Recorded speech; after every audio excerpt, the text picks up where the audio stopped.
I'm inside now. I have my wig on, so it must be not as hot. It's still hot, but not as hot, which is nice.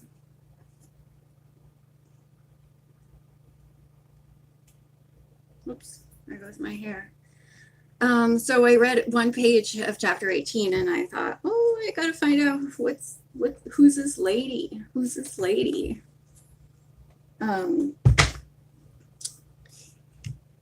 Who's this lady? If it's not Mrs. Wilson, who is it?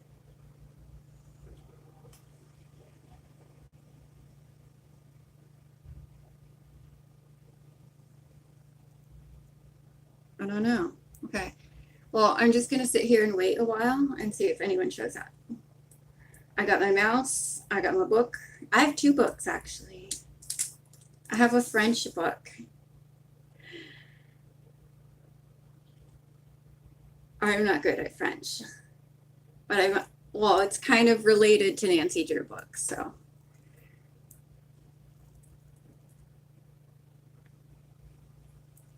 All right, I'm just going to sit here, eat my banana, and wait for more people. My mouth hurts.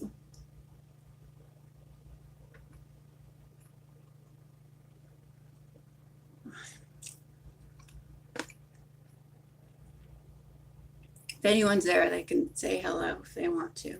I don't feel like putting my glasses on, so I might not be able to see the chat without getting really close.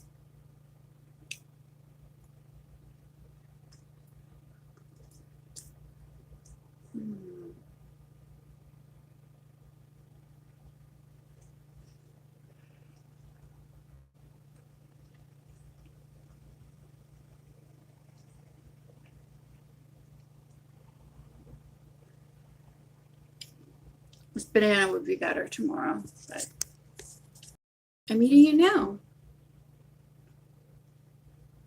It's from Honduras. Honduras. I don't know. If you have to choose where your banana comes from, where do you want a banana from? What is the banana capital of the world?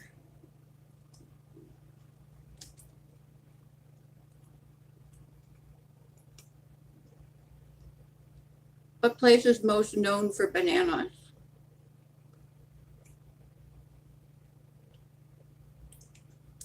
It's okay, but it's lacking a little something.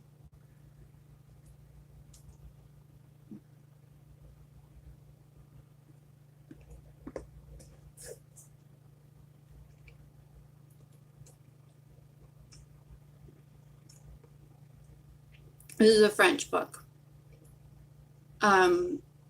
Based on, who's that nurse? Is it Cherry Ames? I don't know, but you know, in France, Nancy Drew's name is Alice Roy. Well, this is the same series of books. Like, I think there's some ad for Nancy Drew books in here.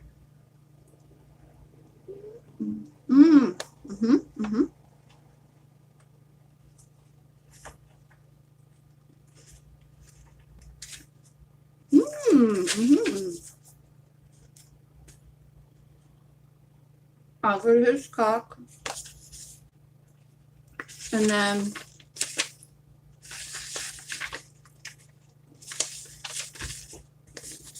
that's Nancy Drew. In France, Nancy Drew is Alice Roy. So this one is called, it's the Bibliothèque Verte, Green Library, Jeune Fille en Blanc, Young Girls in White, meaning nurses.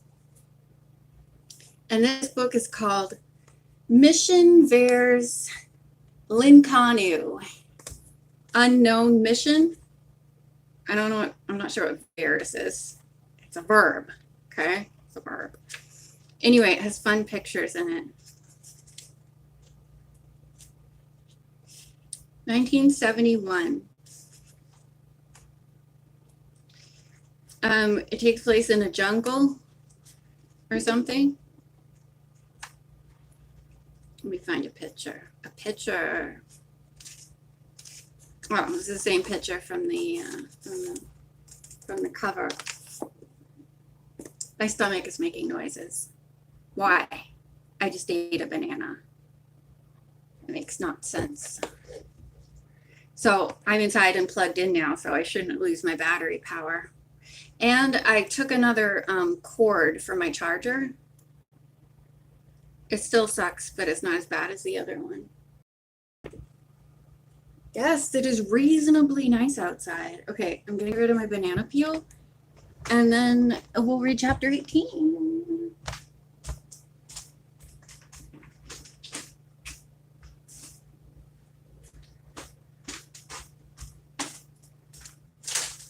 Also, small things make me happy, like lifesavers. Usually I eat those peppermints. I was becoming addicted to those winter mint peppermints from Lifesavers. Like, I was lying in my bed playing my golf solitaire game. It's golf themed. It has a gopher and these guys who talk like golf guys. Anyway, you should play it. Anyway, I was lying there and I was like, oh my God, I'm gonna die if I don't get a peppermint. So I got some of these instead of the peppermints because maybe the peppermints are addictive and not good for me. Because I know they have, like, there's some kind of chemical in them. I looked it up. I Googled, I'm addicted to Lifesavers peppermints. And apparently there's a chemical in them that can kill you dead. I don't want to be addicted to Lifesavers. If I'm going to be addicted to something, it should be something, I don't know, more hardcore than Lifesavers. I don't want to be addicted to anything, really. So I got these ones. And I'm like, they're lucky I like the yellow ones. When I'm going just like for aesthetics and colors that make me happy, I go for red. There's not a lot of red in here.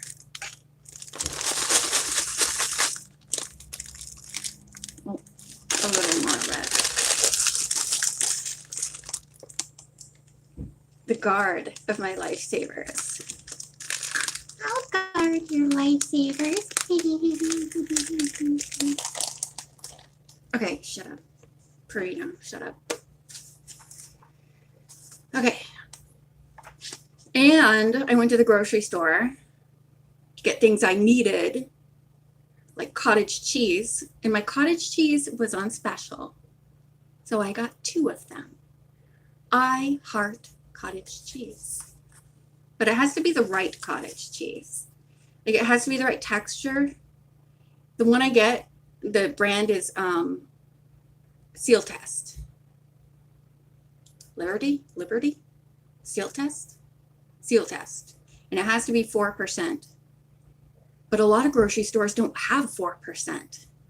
I went to my closest grocery store last year and there was some dude who like works there and I was like, do you guys have a suggestion box? And I told him that I wanted 4% cottage cheese. Well, they still don't have it. They have it at IGA. Okay. We'll start out at the beginning again. I hope that the sound is okay because the last live that I did inside, I mean, I've only done one outside and it was 6 minutes and it wasn't good, but the sound was terrible throughout the entire thing. Chapter 18, Worried Plotters. When there was no answer to Nancy's knock, she tried again. Still no one came to open the door of Mrs. Wilson's home.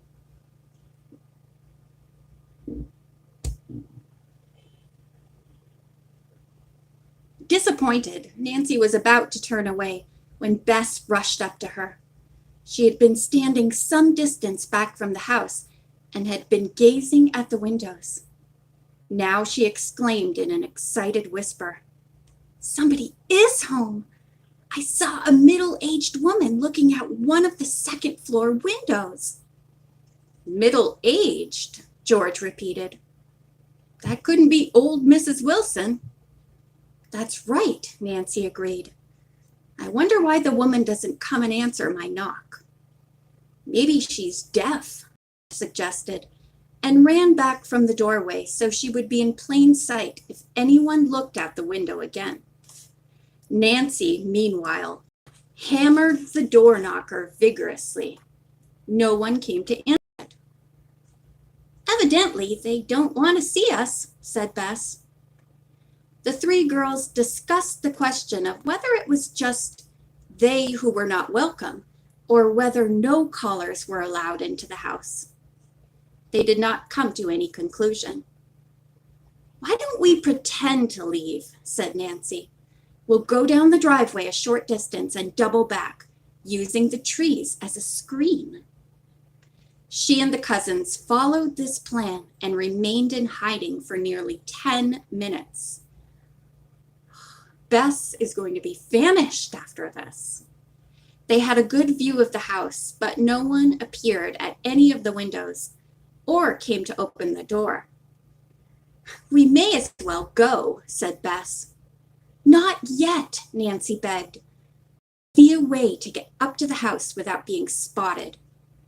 Normally I dislike eavesdropping, but in this case I think it is justified.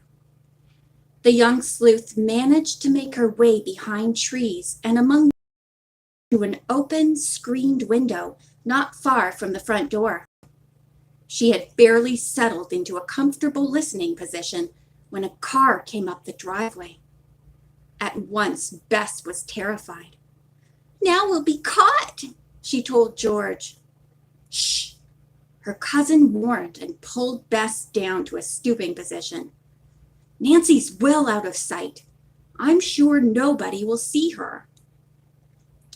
As the car went past the place where the cousins were hiding, they could see the lone driver plainly.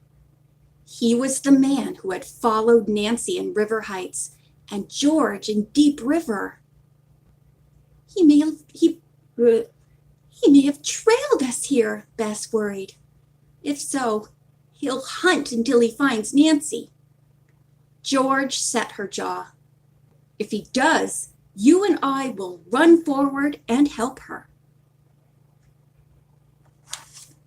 You ever get tired of George? I do. Thumbs up if you get tired of George.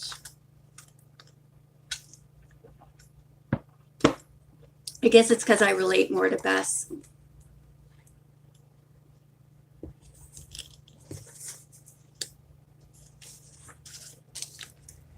The man parked his car and went up to the front door. To the girl's surprise, he took a key from his pocket and let himself into the house. Nancy, who had seen all this clearly, and fortunately had not been noticed, wondered if the stranger lived here. Again, the thought went through her mind. I've seen that man someplace.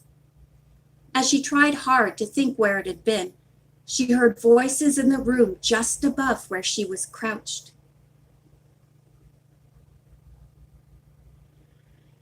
Rudy Raspin, exclaimed another man's voice. Why did you come here in the daytime?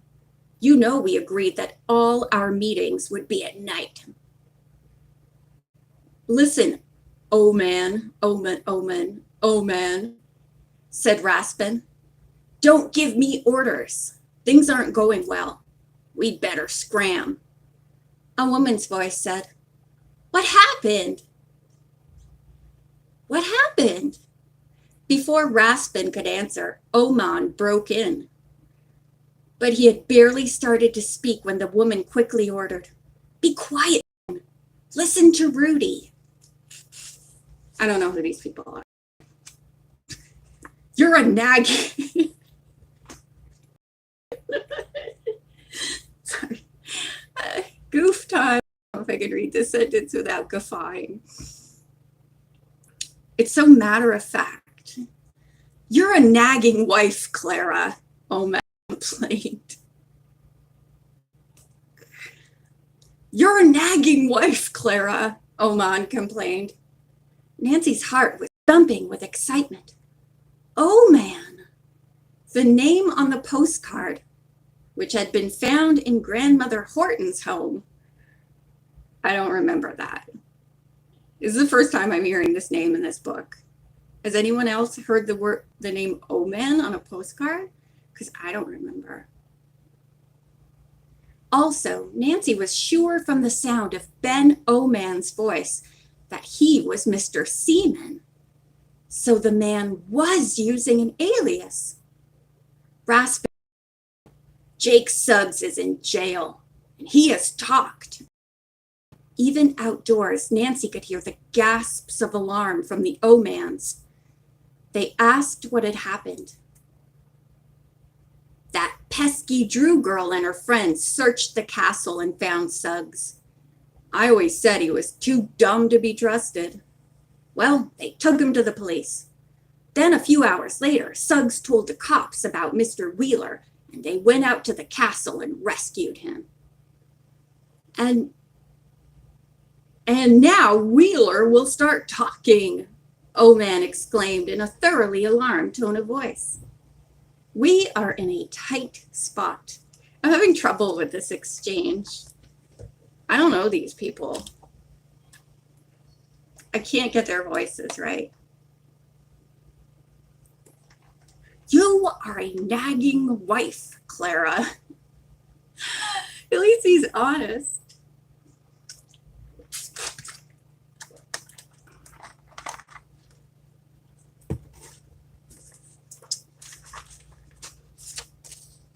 His wife, who sounded doubtful about the story, asked, "Where did you get all this information, Rudy?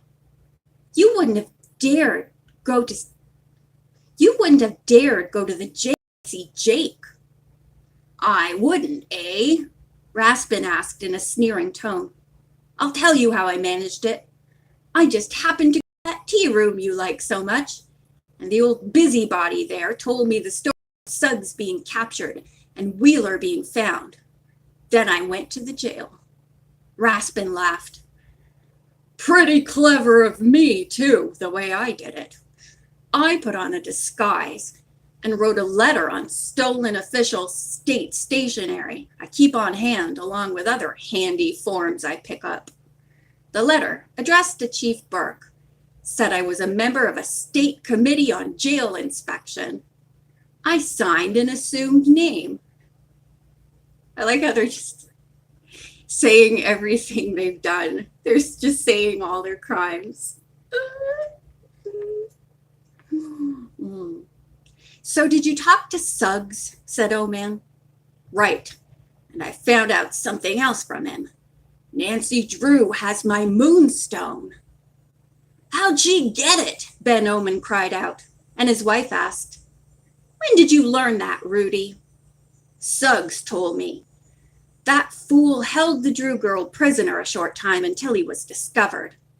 Those girlfriends of hers stood right outside the secret door on the castle cellar stairway. Suggs heard one of them say, 'That moonstone somebody sent her certainly didn't help Nancy.'" Oman whistled as Raspin, now in a loud and angry voice, said, "I don't know who sent it to her, but I have an idea. If I'm right,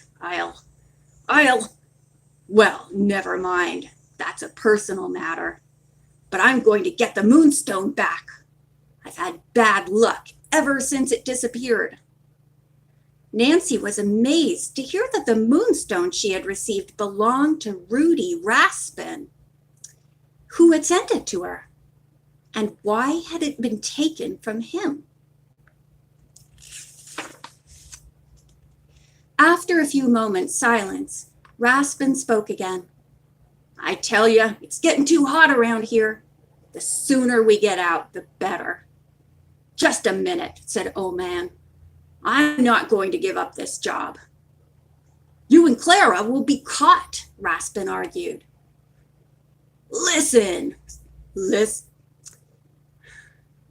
How do I do a wheedling tone? "Listen," said Ben Oman in a wheedling tone. I can hear it in my head, a wheedling tone.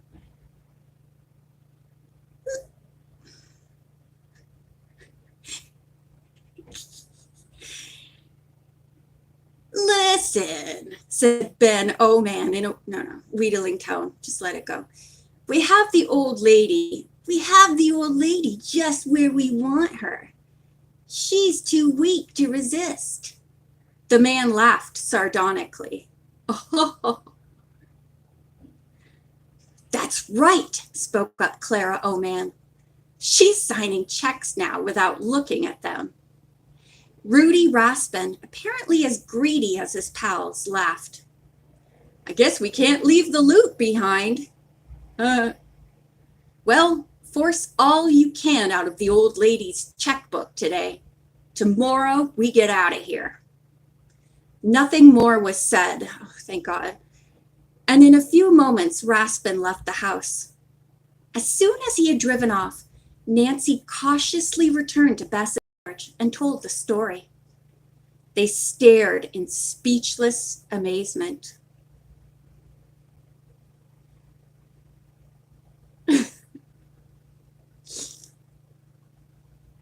We must get the police right away, Nancy said. Old Mrs. Wilson is in real danger. The girls ran to Nancy's hidden car and hurried to town. As they neared the road leading up to the motel, she said, I think it would be a good idea, before we go to the police, to see if there's any word from Dad. And now I have to take a break. I had trouble with those three hooligans, the three villains. I had trouble reading